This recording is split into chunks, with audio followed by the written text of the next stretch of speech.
একটা কথা বলি মা বোনেরাকে, যদি আপনার স্বামী কাঞ্জুস হয়ে গেলে টিনা টিনা যদি না দেয় তো চুরি করে নেবেন ওর পকেট থেকে টাকা। হ্যাঁ হ্যাঁ, চুরি করে নেবেন ওর পকেট থেকে টাকা। তোরাকে বলি নবী আমার বলেছেন, আপনি দিল্লি চলে গেছেন, কেরল চলে গেছেন, পাঞ্জাব চলে গেছেন, বাড়ি যখন আসবেন যদি আপনার স্ত্রী বাড়িতে থাকে, যদি আপনি সাজেশোদা হন, যদি বাড়ি 1 তারিখে আসবেন তাহলে 2 দিন 3 দিন আগে বেবেকে বলেন, বেবেরা আমি 1 তারিখে বাড়িতে আসছি।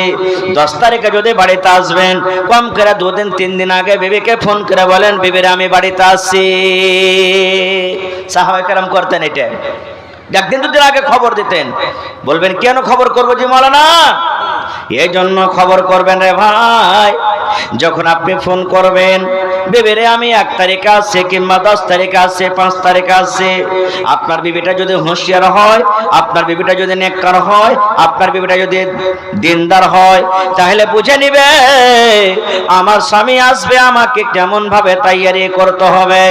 আপনার জন্য নতুন নতুন কাপড় কিনবে যেদিন আপনি বাড়িতে আসবেন, আপনার জন্য খুশবু আতর লাগাবে, আপনার জন্য চিরুনি করবে, আপনার জন্য মেকআপ করবে, আর প্রাইভেট পার্টস যেগুলো আছে চুলমুল আছে ওগুলাকে সাফ করে নেবে, আপনার জন্য রেডি হয়ে থাকবে, আপনার জন্য ওয়েলকাম করবে, ইস্তেকবাল করবে, যেন আমার স্বামী 1 মাস পর বাড়িতে আসে, আমার স্বামী 2 মাস পর বাড়িতে আসে। আরে কতদিন থেকে আমাকে দেখেনি, যেন আমাকে দেখে তার জীবন ভরে যায়, একবারে হ্যান্ডসাম হয়ে থাকবে আপনার জন্য। আর যদি মায়ের একটা হুঁচলি হয়, আধ পাগলি হয়, ও সাজবে না। যখন আপনি বাড়িতে ঢুকবেন তো দেখবে যে গোবর তুলছে, ছাই মাখা কাপড় পিন্ধা আছে, পাটের আটি যখন জাগ যখন হয়েছে তখন দুর্গন্ধ করার কুমার কতটাই দুর্গন্ধ করছে। মন খারাপ হবে না? হবে না? তুমি এতদিন পর বাড়ি এসেছি আর দূর শরীরখানটা কেমন দুর্গন্ধ করছে। রাসূল বলেছেন তোমার জন্য সাজা খুঁজে থাকবে। আপনারাকে বলি বিবিকে দরকার হিসাবে সব কাম দিতে হবে, সব জিনিস দিতে হবে। পাউডারের দরকার হলে পাউডার দিতে হবে, ফিতার দরকার হলে ফিতা দিতে হবে, মাথার চুল বাঁধা দরকার হলে কাঁটা দিতে হবে, সেন্টওয়ালা তেল দিতে হবে। যেটা আপনি পছন্দ করবেন আপনাকে কিনে কিনে সব দিতে হবে। আর আপনি ওকে কিনে দিবেন না আর বলবেন হালে মারে তুই আমার জন্য এরকম ভাবে সাজা থাক, অন্যকেরা সাজা থাকে, নিকেরা সাজা থাক। আর আপনি কাঞ্জুসি করবেন, বখিলে করবেন, কিনে দিবেন না। বলেন আপনার স্ত্রীকে সাজাতে পারবে? পারবে? জীবনে সাজতে পারবে না খো। এই জন্য স্ত্রীকে সব জিনিস করে দিতে হবে। ও যখন কাম থেকে বাড়িতে আসবে, মৌলানা চুরি করা শিখেছে নাকি রে? কেমন চুরি করতে হবে? ছোট চুরি করতে হবে, বড় বড় চুরি করতে হবে না, বাটুয়াতে ভরে রাখতে হবে না। কেমন চুরি? আপনার স্বামী হলো কাঞ্জুস, আপনাকে সাবুন দেয় না, পকেট থেকে 10টা টাকা বাহির করে সাবুন নিয়ে এলেন। আপনার স্বামী কাঞ্জুস, আপনাকে পাউডার লিয়ে দেয় না, 20টা টাকা 50 টাকা বাইরে করেলেন, এগুলা আপনি নিয়ে এলেন। দরকার হিসাবে আপনি এগুলা কিনতে পারেন গে মা বোন রে, কিন্তু জমিয়ে জমিয়ে ছুব। একদিন 10 টাকা বাহির করলেন, আর একদিন 50 টাকা নিলেন, আর একদিন 500 টাকা নিলেন। এই জমিয়ে জমিয়ে যদি রাখেন, এটা স্বামীর মালের আমানতের খেয়ানত হয়ে গেল। এরকম জমিয়ে জমিয়ে যদি রাখেন তাহলে আপনার চুরি হয়ে গেল, এটা আল্লাহ রাব্বুল আলামিন আপনার জন্য পাপ লিখবেন, গুনাহ হয়ে যাবে। আল্লাহর নবী মুহাম্মদ সাল্লাল্লাহু আলাইহি সাল্লাম ফজরের নামাজ পড়ে মুক্তাদির দিকে মুখ ঘুরিয়ে নিলেন। ফজরের নামাজ পড়লেন, পড়ার পর মুক্তাদির দিকে মুখ ঘুরিয়ে নিলেন। মুক্তাদিগণ বসে আছেন। নবীজি বেলালকে বলছেন, বেলাল কোথায় আছো বাবা? এখানে এসো বেলাল, তুমি এখানে এসো। নবীর সামনে হাজির হয়ে গেলেন। কি বলছেন নবীজি?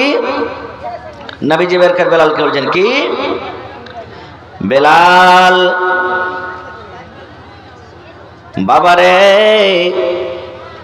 দুনিয়াতে তুমি এমন কোন কাম করেছো রে বাবা? কোন এমন কাম করেছো, কোন এমন নেকি করেছো? আমি নবীজি জান্নাতের ভিতরে দেখলাম বেলাল, তুমি আমার আগে আগে জান্নাতের ভিতরে হাঁটছো।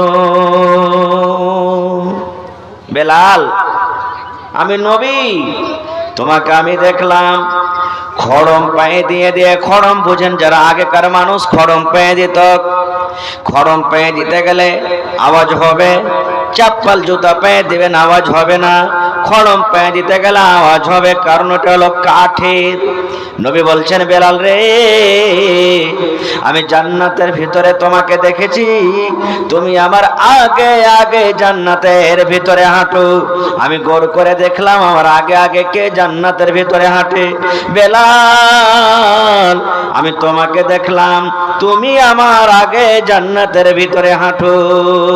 বেলাল রে, দুনিয়াতে তুমি কোন এমন আমল করছিলে, দুনিয়াতে তুমি কোন এমন নেকি করেছো, সেই নেকিটাকে আল্লাহ এত পছন্দ করেছেন, আল্লাহ এত ভালোবেসেছেন। আর ভালোবাসার কারণে আমি তোমাকে দেখেছি জান্নাতের ভিতরে তুমি হাঁটছো। বেলাল বলবে না কি আমলটা? হায়রাত বেলাল বলছেন, নবীজি কই, আমি তো দেখতে পাই না যে এরকম কোনো আমল করছি। আপনার সাথে নামাজ পড়ছি, তেলাওয়াত করছি, আর যতদূর আল্লাহ দিচ্ছে দান ধ্যান করছি, রোজার মাসে রোজা রাখি, এতটুকু তো করছি। এছাড়া তো আমি আর নিজের জীবনের আর কোনো আমল আলাদা করে দেখতে পাই না। নবী আমার বললেন, বেলাল মনে করো বাবা, তুমি মনে করো আছে তোমার জীবনের কোন এমন একটা আমল, নামাজ রোজা হজ যাকাত ছাড়া এমন কোন আমল আছে যে আমলটা আল্লাহকে পছন্দ হয়েছে, আল্লাহ ভালোবেসেছেন, তুমি ভালো করে মনে করো। এই করে করে এবার বেলাল বলছেন, নবী গো, আমার জীবনে একটা আমল আছে যে আমলটা আমি কোনোদিন আমি ছেড়ে দিই না। আমি আল্লাহ রাব্বুল আলামিন তৌফিক দিলে আমি আমলটা করি। আমলটা কি? নবী গো, নামাজের টাইম হোক কিংবা নাই হোক, নামাজের সময় হোক কিংবা না হোক, বেলা 8টা হোক 9টা হোক, বেলা 10টা হোক, নবী গো, যখন যখন আমি ওযু করতাম, যখন আমি ওযু করতাম, আর ওযু করার পর 2 রাকাত করে আমি মসজিদে গিয়ে আমি নফল নামাজ আমি পড়তাম, আমি তাহিয়াতুল মসজিদ পড়তাম, ওযুর আমি হক আদায় করতাম। মনে মনে ভাবতাম, আল্লাহ রে, এখন তো ওযু করলাম, নামাজের টাইম হয়নি, তাহলে আমার ওযুটা কেন আমি নষ্ট করে দিব? এত কষ্ট করে যখন ওযু করেছি, আমি 2 রাকাত নামাজ পড়ব। আল্লাহ নবী গো, আমি বেলাল নামাজের টাইম হোক কিংবা নাই হোক, আমি যখন ওযু করতাম, আল্লাহর ঘরে আমি 2 রাকাত করে নামাজ পড়তাম। নারে তাকবীর। নবীজি তখন বললেন, বেলাল রে, এই আমলটা আল্লাহ তোমার পছন্দ করেছেন, এই আমলটা আল্লাহ তোমার ভালোবেসেছেন, এই ভালোবাসার কারণে আমি তোমাকে দেখলাম, তুমি আমার আগে আগে জান্নাতের ভিতরে ঘুরো। তাহলে একটা আমল শিখে নিলেন, যখন আপনি ওযু করবেন, পেশাব করলেন, পায়খানা করলেন, ওযু ভেঙে গেল, ওযু করার পর 2 রাকাত নামাজ পড়ে নেবেন। মায়েরা খালারা, আপনারাও বাড়িতে 2 রাকাত নফল পড়ে নেবেন। তাহলে জান্নাত যাওয়ার একটা আমল হয়ে গেল, যে নফল বেশি বেশি করে পড়তে গেলে আল্লাহ খুশি হবেন। আর একটু আগে চলেন, শুধু আমি জান্নাত যাওয়ার আমলগুলো বলবো কিছু। এই যে আমি আপনাদের সামনে একটা সূরা পড়েছি, সূরা ইখলাস, কুল হুয়াল্লাহু আহাদ। আল্লাহ নবীর জামানাতে এক ইমাম সাহেব ছিলেন, যেমন আপনার মসজিদের ইমাম সাহেব আছেন না? আছেন না? আছে। তো আল্লাহ নবীর জামানাতে এক মসজিদের ইমাম ছিলেন। ইমাম সাহেব করতেন কি, আল্লাহু আকবার বলে বুকে হাত বাঁধলেন, বায়াত বাণী পড়লেন, বায়াত বাণী পড়ার পর আউযুবিল্লাহ বিসমিল্লাহ বলে সূরাতুল ফাতিহা পড়িতেন। এটা না পড়িতে হবে, সূরাতুল ফাতিহা পড়ে তখন সূরাতুল ইখলাস মানে কুল হুয়াল্লাহু আহাদ পড়তেন। আর কুল হুয়াল্লাহু আহাদ পড়ে আরো একটা সূরা পড়িতেন, তারপরে রুকুতে যেতেন। যত রাকাত পড়তেন, প্রত্যেক রাকাতে পড়তেন এটা, কিন্তু যত রাকাত পড়তেন প্রত্যেক রাকাতে আলহামদুর পর কুল হুয়াল্লাহু আহাদ পড়িতেন, তারপরে আরেকটা জোড়া লাগিয়ে তখন রুকুতে যেতেন। একদিন 2 দিন পর তখন যারা মুক্তাদি মসজিদে ছিলেন, ইমামকে বলছেন, ইমাম সাহেব, আরে তুমি নতুন করে লাগছে নামাজ পড়েছো, কি ব্যাপার কিছু বুঝতে পারি না। বলছে, কি হয়েছে? বলছে যে তুমি আলহামদুর পরে যে কুল হুয়াল্লাহু আহাদ সূরাটা পড়ছো, তো এই সূরাটা পড়ে কি নামাজ হবে না? বলছে হইবে। তো বলছে যখন ওইটা পড়ে নামাজ হবে তো তুমি আর একটা কানে জোড়া লাগাইতে যেছো, এইটা পড়ে তুমি নামাজটা পড়ো, শেষ করো। কি দরকার, তুমি যতবার যত রাকাত পড়ছো, তুমি প্রত্যেক দিনই দেখছি তুমি আলহামদুলিল্লাহ পরে তুমি এই সূরাটাকে পড়ছো, তারপরে তখন অন্য আরেকটা জোড়া লাগিয়ে রুকুতে যেছো। এক কাম করো, তুমি হয় কুল আল্লাহকে বাদ দিয়ে দাও, দোসরা পড়বার মন থাকো তো আলহামদুলিল্লাহ পর দোসরা পড়ো, আর না তো এটা পড়ে রুকুতে চলে যাও। এই দুটো করে তোমাকে জোড়া লাগাইতে হবে না। ইমাম সাহেব বলছেন শোনো, তোমাকে মন যেতে হয়তো আমাকে ইমাম থাও আর না হলে না থাও, কিন্তু আমি এর নিগরি পড়বো। একবারে ঝাড়া কথা, মন হলে ইমাম থাও না হলে না থাও, আমি এর নিগরি পড়বো। ওরা বেচারিরা মজবুর হয়ে গেল, ওর থেকে ভালো ইমাম গায়ে আর নেই। তখন ঠিক আছে নবীর দরবারে যাবো শিকায়ত করতে। কয়েকটা লোক চলে গেলেন নবীর কাছে, নবীকে বলছেন আল্লাহর নবী গো, আমাদের গ্রামের ইমাম সাহেব প্রত্যেক রাকাতে নবীজি আলহামদুলিল্লাহর পর সূরা ইখলাস পড়ে, তারপরে আরেকটা সূরা পড়ে, আর ওই সূরাটা পড়া পর তখন রুকুতে চলে যায়। আমরা বললাম তো, বলছে আমি এর নিকরি পড়বো, মনে হয় ইমাম থাও আর চা না থাও। এটাই কথা না তো? হ্যাঁ। তখন নবীজি বললেন এক কাম করবো, তোমাকে ইমামটাকে ডেকে লিয়ে সোগা যাও, যাও তোমাকে ইমামকে ডেকে লিয়ে সোগা। আর আমাদের এই জামানাতে যদি মৌলভী সাহেব হতাম তো কি বলতাম, ও ঢং নাই ইমামতি করছে, কিচ্ছু জানে না ও, নাকি? এটাই কথা আমরা ঢেল মেরে দিতাম। মানে আমরা মৌলভী সাহেব একবারে গুজব গিলা আমরা শুরু করে দিছি। আল্লাহুস সামাদ। তো বলছে ঠিক আছে তোমাকে ইমামটাকে ডাকো তো। ইমাম সাহেব চলে গেলেন। নবীজি বললেন হ্যাঁ ইমাম সাহেব, তোমার ব্যাপারে একটা শিকায়ত এসেছে, তুমি নাকি এরকম এরকম এরকম করে তুমি নামাজ পড়াও, আর তোমার মুক্তাদিরা যখন বলেছে তখন তুমি বলেছো এরকম করে নামাজ পড়বো, মন হয় আমাকে ইমাম রাখো কিংবা নাই রাখো। এটা কেমন কথা? তখন ইমাম সাহেব বলছেন জি নবীজি, আমি এটা কথা বলেছি, এটা কথা বলেছি। নবী তখন বলছেন বাবারে কি আছে সূরাতুল ইখলাসে রে বাবা, কি তুমি মজা পেয়েছো সূরাতুল ইখলাসে? তুমি কোন এমন মজা পেয়েছো যে তুমি ওই সূরাটাকে বারবার রেখাতে পড়বে? কি তোমার মজা আছে, কি তোমার স্বাদ আছে, কি লাভ আছে? এবার ইমাম সাহেব বলছেন নবী গো, ইন্নী উহিব্বুহা, সূরাতুল ইখলাসকে আমি খুব মহব্বত করি নবী গো, খুব আমি ভালোবাসি। মনে হয় সূরাতুল ইখলাস না পড়তে গেলে আমার মনে শান্তি আসে না, আমার মনে শান্তি আসে না। আমি মনে হয় এটাই মনে করি আমার নামাজ পড়ে যে ভরলো না। এই জন্য নবী গো, এই ভালোবাসার কারণে আমি সূরাতুল ইখলাসকে আমি নামাজে তেলাওয়াত করি। এবার নবীকে ফয়সালা দিয়ে দিলেন, দেখেন এই ইমাম সাহেব শুনেন, এই আল্লাহর বান্দারে, যখন তুমি সূরাতুল ইখলাসকে মহব্বত করো, সূরাতুল ইখলাসকে তুমি এত ভালোবাসো, এই ভালোবাসার কারণে আল্লাহ রাব্বুল আলামিন তোমাকে জান্নাত দান করবেন। সুবহানাল্লাহ। বলছেন এই ভালোবাসার কারণে আল্লাহ তোমাকে জান্নাত দান করবেন। তাহলে একটা আরো শিখে নিলেন যে সূরাতুল ইখলাসকে মহব্বতের সাথে পড়তে গেলে কোথায় জায়গা হবে? জান্নাতে জায়গা হবে। আর একটু আগে চলেন, আর কি আমল করতে হবে, কোন আমলে আল্লাহ তাবারক ওয়া তাআলা খুশি হয়ে যাবেন? সুবহানাল্লাহ। গোটা দুনিয়াতে পৃথিবীতে সব থেকে ভালো জায়গা কি বলেন তো আপনারা? মসজিদ। এটা রাসূলের হাদিস, যে মসজিদের জন্য আজকে জালসা। নবী বলেছেন গোটা দুনিয়াতে সব থেকে আল্লাহর পছন্দীয় জায়গা হলো কি? মসজিদ। আর সব থেকে খারাপ জায়গা হলো কি? বাজার। কিন্তু ভিড় কোনটা আছে বেশি, মসজিদে না বাজারে? মানে আজকে জালসা বলে নাই, পাড়াই জায়গাতে। কোথায়? হ্যাঁ, সুবহানাল্লাহ। কিন্তু বাজারও ফজিলত আছে। এখানে যতটি লোক আছেন কোন এমন মানুষ নাই যে আমরা বাজার যাই না। যাচ্ছে কি যাই না? তেল কিনতে যাই, তরকারি কিনতে যাই, মাছ কিনতে যাই, মিষ্টি কিনতে যাই, চা খাইতে যাই, মেলা এরকম দরকার হিসাবে বাজার যাই আমরা। তো বাজারে কি ফজিলত আছে? আল্লাহ রাসূল বলেছেন, হ্যাঁ আমার উম্মতরা তোমরা শুনে নাও, যখন তুমি বাজারে যাবে, বাজারে যখন ঢুকবে, চকে যখন তুমি ঢুকবে, বাজার ঢোকার আগে আগে একটা দোয়া পড়তে হবে রে উম্মত, একটা তোমাকে দোয়া পড়তে হবে। দোয়াটা শিখলেন ভালো করে, কাম দেবে জীবনে। নবী বলেছেন বাজারে ঢোকার আগে আগে তুমি যদি দোয়াটা পড়ে নাও তোমার জীবনে 4খানা লাভ হয়ে যাবে। কয়টা লাভ হবে?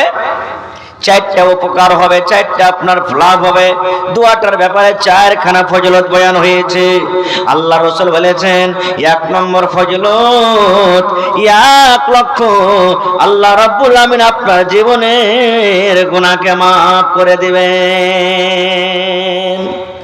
1 লক্ষ 10 লক্ষ গুনাহ আল্লাহ রাব্বুল আমিন maaf করে দিবেন এবং অতটি আল্লাহ রাব্বুল আমিন আপনাকে নেকি দান করবেন।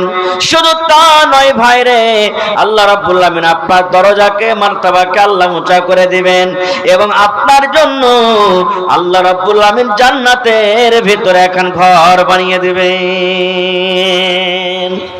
তাহলে গুনাহ খাতা তো মাফ হবে, আপনার আমার দরজা তো উঁচা হবে। বাজার ঢোকার আগে আগে দোয়াটা যদি পড়লেন, মায়েরা যদি যায় তা পড়বে, আপনারা যদি যান তাও পড়বেন। এই দোয়াটার পড়ার কারণে রে বন্ধু জান্নাতের ভেতরে আপনার জন্য এখন ঘর বনে যাবে। তাহলে দোয়াটা শিখবেন না? শিখবেন না দোয়াটা? বলবেন মাওলানা যে দোয়াটা কি? লা ইলাহা ইল্লাল্লাহু ওয়াহদাহু লা শারীকা লা লাহুল মুলকু ওয়া লাহুল হামদ ইউহয়ি ওয়া ইউমীত ওয়া হুয়া হাইয়ুন লা ইয়ামুতু বিয়াদিহিল খায়র ওয়া হুয়া আলা কুল্লি শাইইন কাদির। কোচে ওগে মাগে এত বড় দোয়া কেমন করে শিখবো? হ্যাঁ, দোয়াটা বড় আছে কিন্তু জানা শোনা দোয়া। আপনারা কত ভাই মুখস্থ করে রেখেছেন? যদি না পারেন বন্ধুরে, কালকে দেখবেন মোবাইলে আপনি ডাউনলোড করবেন যে হোসেন সালফের ওয়াজ নয়া টোলা বনগামার জালসা আমাকে দেও, আপনার গায়ের নাম বলবেন, পটপট পটপট করে আপনি আপনার মোবাইলে চলে আসবে।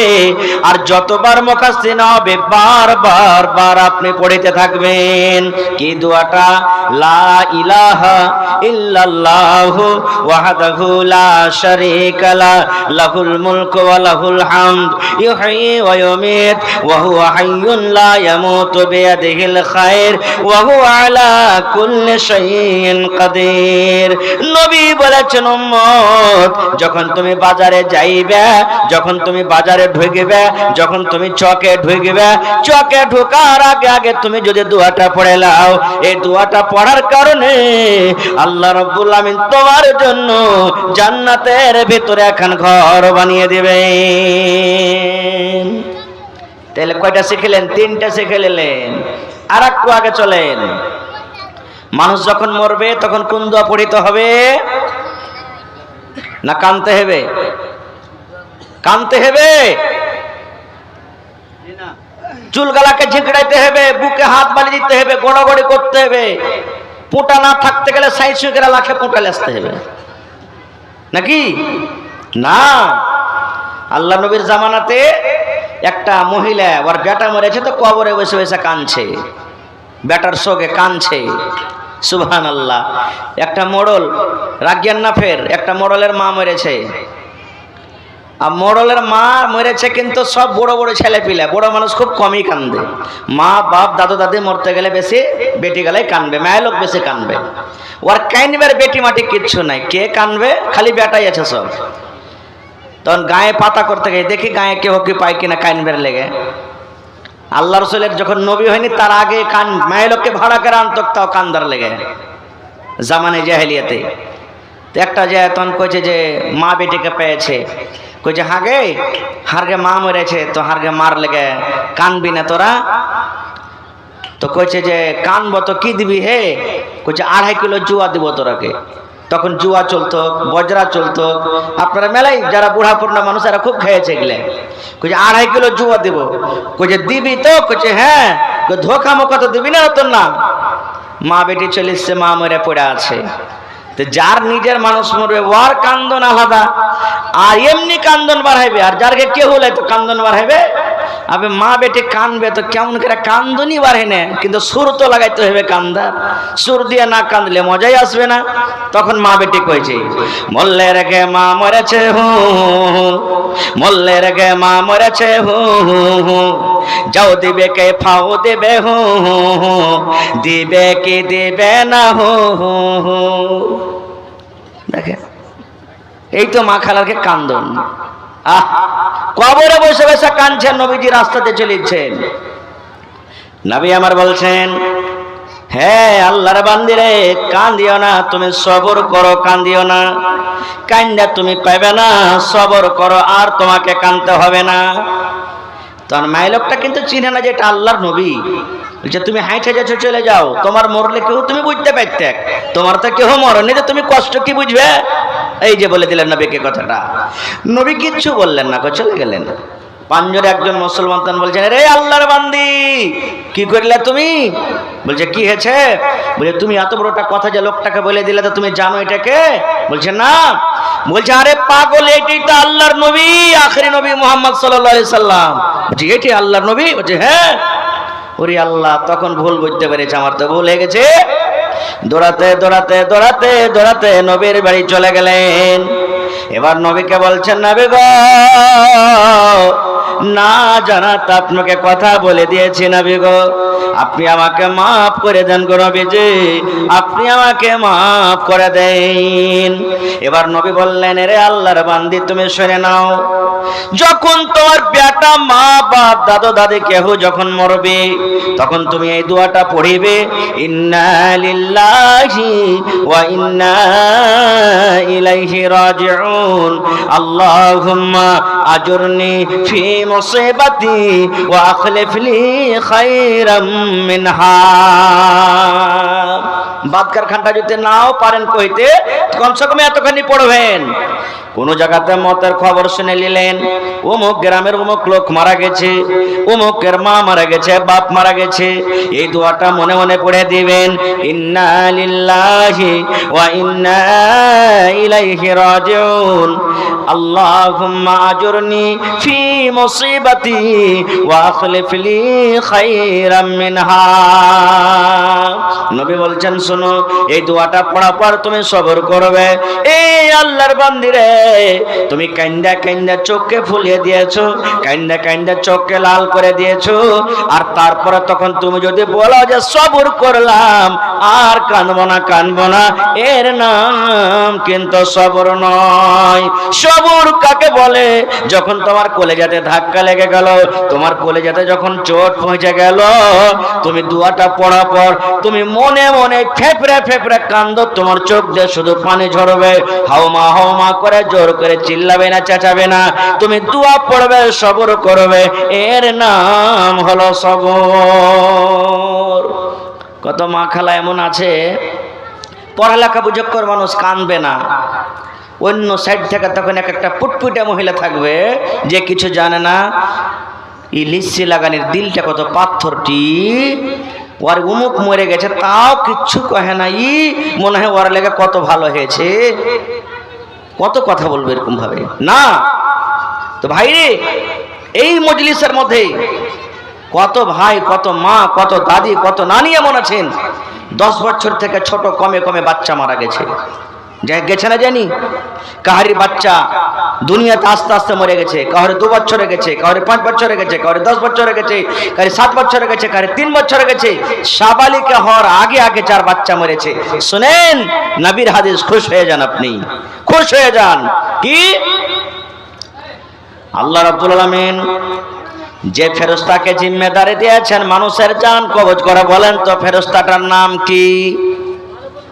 জি হ্যাঁ, মালাকুল মউত। আর দোসরা নামে কি আমরা জানি? আজরাইল। মানুষের যখন জান কবজ করে, কোনো বাচ্চা ছেলে, বেটা ছেলে কিংবা বেটি ছেলের যখন জান কবজ করে, আপনারা বলেন তো, যখন কোনো মানুষের জান কবজ করা হয়, তখন এই জান কবজ করার খবরটা আল্লাহ জানে কি জানে না, যে কার এটা মত হলো, কার জান কবজ হলো? জানে না? জানে না? আল্লাহ জানছেন। এবার বাচ্চা ছেলের যখন জান কবজ করে মালাকুল মউত আল্লাহর কাছে চলে যাবেন, তখন আল্লাহ বলবেন কাবাজতুম ওয়ালাদা আব্দি, হে মালাকুল মউত রে, তুমি নয়া টোলা বনগামার আব্দুর রহমানের বেটার তুমি জান কবজ করেছো। জি আল্লাহ কবজ করেছি। তুমি সালেমা খাতুনের পেটের জান কবজ করে। জি আল্লাহ কবজ করেছি। তুমি আব্দুল হকের বেটার জান কবজ করেছো। জি আল্লাহ করেছি। তুমি আব্দুল সাত্তারের বেটির জান কবজ করেছো। জি আল্লাহ কবজ করেছি। একবার হয়ে গেল। আল্লাহ আবার বলবেন হে আমার বান্দারে, ওর কলেজের টুকরাকে তুমি কাঢ়ে নিয়েছো। জি আল্লাহ কাঢ়ে নিয়েছে। ওর কলেজার ফুলটাকে তুমি কাঢ়ে নিয়েছো। জি আল্লাহ কাঢ়ে নিয়েছে।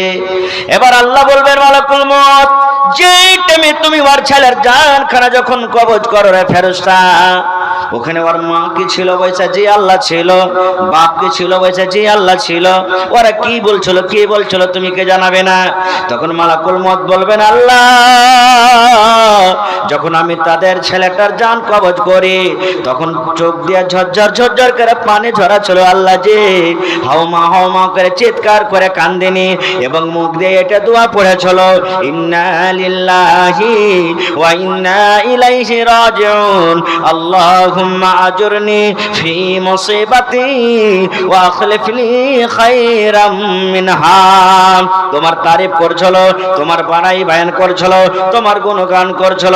আল্লাহ রাব্বুল আমিন তখন ফেরেশতাকে ডাক দিবেন, এ ফেরেশতা রে, আমি আল্লাহ আদেশ করি ওই ছেলেটার মা বাবার জন্য জান্নাতের ভিতরে এখন ঘর বানাইয়া দাও এবং ওই ঘরটার নাম তোমরা রেখে দাও বাইতুল হামদ। লেখেন একটা সবক পাইলেন কি? ছোট বাচ্চা যদি মরে যায় তাহলে সবর করেন তো কি পাওয়া যাবে? আল্লাহর জান্নাতে ঘর পাওয়া যাবে। সুবহানাল্লাহ। আর যদি কাইন্দা কাইটা শেষ করলেন তাহলে কিন্তু পাওয়া যাবে না। খুব আর একটু আগে চলেন। সবর কেমন করে করতে হবে? সবর কি জিনিস? সবর করতে হবে যেমন সবর কে করেছিলেন? বিবি রুমাইসা রাদিয়াল্লাহু তাআলা আনহা করেছিলেন। আবু তালহার স্ত্রী বিবি রুমাইসা যেমন সবর করেছিলেন। এ মায়েরা ভাইরা শুনেন, সবর কাকে বলে? আল্লাহ রসুল একদিন মসজিদে বসে আছেন, আপনারা যেমন আজকে জালসা শুনছেন বসে বসে, নবীজি কিছু সাহাবীর নাম বললেন, এই তুমি শোনো, এই তুমি দাঁড়াও, এই তুমি দাঁড়াও, অমুক জায়গাতে তোমাদেরকে যেতে হবে, নাম লেখাও। কে কে যাবে? সব সাহাবী নাম লেখালেন। নবীজি আমার নাম লেখান, নবীজি আমার নাম লেখান, নবীজি আমার নাম লেখেন। কিছু কিছু সাহাবী নাম লিখে দিলেন, তোমাদেরকে লড়াই করতে যেতে হবে বা সাফারে যেতে হবে, নাম লিখে দিলেন। এবার নবী কি বলছেন? রে আমার সাহাবীরা, যারা যারা তোমরা লড়াই করতে যাবে, যুদ্ধ করতে যাবে, যারা যারা তোমরা আমাকে নাম লিখেছো, তোমরা নিজের বাড়ি চলে যাও। আর বাড়ি যাওয়ার পর নিজের মা থাকলে মায়ের কাছে সালাম কালাম করে নাও, দোয়া নাও। বাপ থাকলে বাপের কাছে সালাম কালাম করে নাও, বেবের সাথে সালাম কালাম করে নাও। মাপা মাফি নিয়ে তোমরা চলে যাও। কারণ তোমরা জানো না যে আমরা যুদ্ধের ময়দান থেকে আর ঘুরতে পারবো কি পারবো না। মতের কোনো ঠিকানা আছে যে ভাই? কালকের ঘটনা, আপনারা যারা বড় বড় মোবাইল চালাচ্ছেন দেখবেন, ইউপিতে একটা হাদসা অ্যাক্সিডেন্ট হয়েছে। এক স্কেরপো বোলেরোওয়ালা যাচ্ছিল, আর এক ট্রাকওয়ালা ওর উপরে এমন ভাবে উল্টেছে যেমন হয় টিনকে যেমন চাপা করে দেয় ওরকম ভাবে চাপা করে দিয়েছে। দেখেছেন আপনারা এটা ঘটনা? দেখেন ভাই, দেখেছে। সুবহানাল্লাহ। কোনোদিন ভেবেছিল যে আমি মরবো? একবারে চাপা করে দিয়েছে এরকম ভাবে, যেরকম রুটি তৈরি হয় ওরকম ভাবে রুটির মতন চাপা করে দিয়েছে ওকে। সুবহানাল্লাহ। এই জন্য দিল্লি যাবেন, পাটনা যাবেন, কলকাতা যাবেন, যেখানে যান মানা নাই, সালাম কালাম করে যান। কে জানে কি হবে কখন, আল্লাহ ছাড়া কেউ জানে না। এইবারে নবী বললেন চলে যাও। সব সাহাবীর কথা বলবো না, যদি বলে তো ফজর হয়ে যাবে। আমি 4 ঘন্টা আপনাদের সামনে বলবো, কারণ একটানা লাগাতার প্রোগ্রাম হয় আমাদের। একটা সাহাবীর কথা বলবো যার নাম হলো আবু তালহা রাদিয়াল্লাহু তাআলা আনহু। বাড়িতে গেলেন, বিবিকে সালাম দিলেন। তার বিবির নাম আমি বললাম বিবি রুমাইসা। বিবিকে সালাম দিলেন, বলছেন বিবি রে আমি চললাম, সফরে চললাম, লড়ার ময়দানে, যুদ্ধর ময়দানে চললাম। বিবি রে তুমি আমার স্ত্রী আর আমি তোমার স্বামী, স্বামী স্ত্রী জীবন যাপন করলাম। আমার দ্বারাতে যদি কোনো ভুল হয়ে থাকে, আমি স্বামী হিসাবে যদি তোমার হক আদায় না করে থাকি, তাহলে আল্লাহর ওয়াস্তে তুমি মাফ করে দাও এবং রাজি খুশি তুমি আমাকে বিদায় করে দাও। দেখেন দুনিয়াতে সব থেকে স্ত্রী মানুষের পিয়ারা হচ্ছে মা বাপের পরে, আর যখন ছেলে পেলা হয়েছে তখন স্ত্রীর থেকে ছেলে পেলা বেশি পিয়ারা হয়েছে না, হয় না? দুনিয়ার এটা নীতি। আবু তালহা বলছেন যে হারে বিবি বেটা কই? ওর একটা বেটা ছিল 6-7 বছরকার, ওর নাম হলো উমাইর। বলছে বেটাটা কই? এবার বিবি রমেশা বলছেন স্বামী গো বিদেশে চলে যাবেন আপনি, আপনি বাড়ি থেকে এখন চলে যাবেন। বেটার তলাশ নিলেন না। স্বামী গো দেখেন আপনার বেটাকে দেখেন ঘরের ভিতরে শুতে আছে, এমন ধা ধা করে জ্বর কিংবা রোগ হয়ে গেছে, বেমার হয়ে গেছে, ওরে আল্লাহ বেমারের হালাতে পড়ে আছে বিছানে। এই জামানার আমরা মানুষ হতাম তো কি বলতাম, যাওয়া হবে না। আর একটু মজবুরি হয়েছে, হ্যাঁ এত ঠান্ডাতে জাল সাথে যাবো রে, না আমার দ্বারা তো হবে না। কথায় কথাতে আমরা বাহানা করে দিই। দেখেন মায়েরা, খালারা, ভাইরা শোনেন। এবার আবু তালহা রাদিয়াল্লাহু তাআলা আনহু বেটাকে দেখলেন, দোয়া দিয়ে দিলেন, আজবিল বাস রব্বান নাস ইশফি আনতা শাফি লা শিফা ইল্লা শিফাউকা শিফাআন লা ইউগাদিরু সাকামা। ভালোবাসা বিবি বলছেন স্বামী গো নাম লেখেছেন আপনি, চলে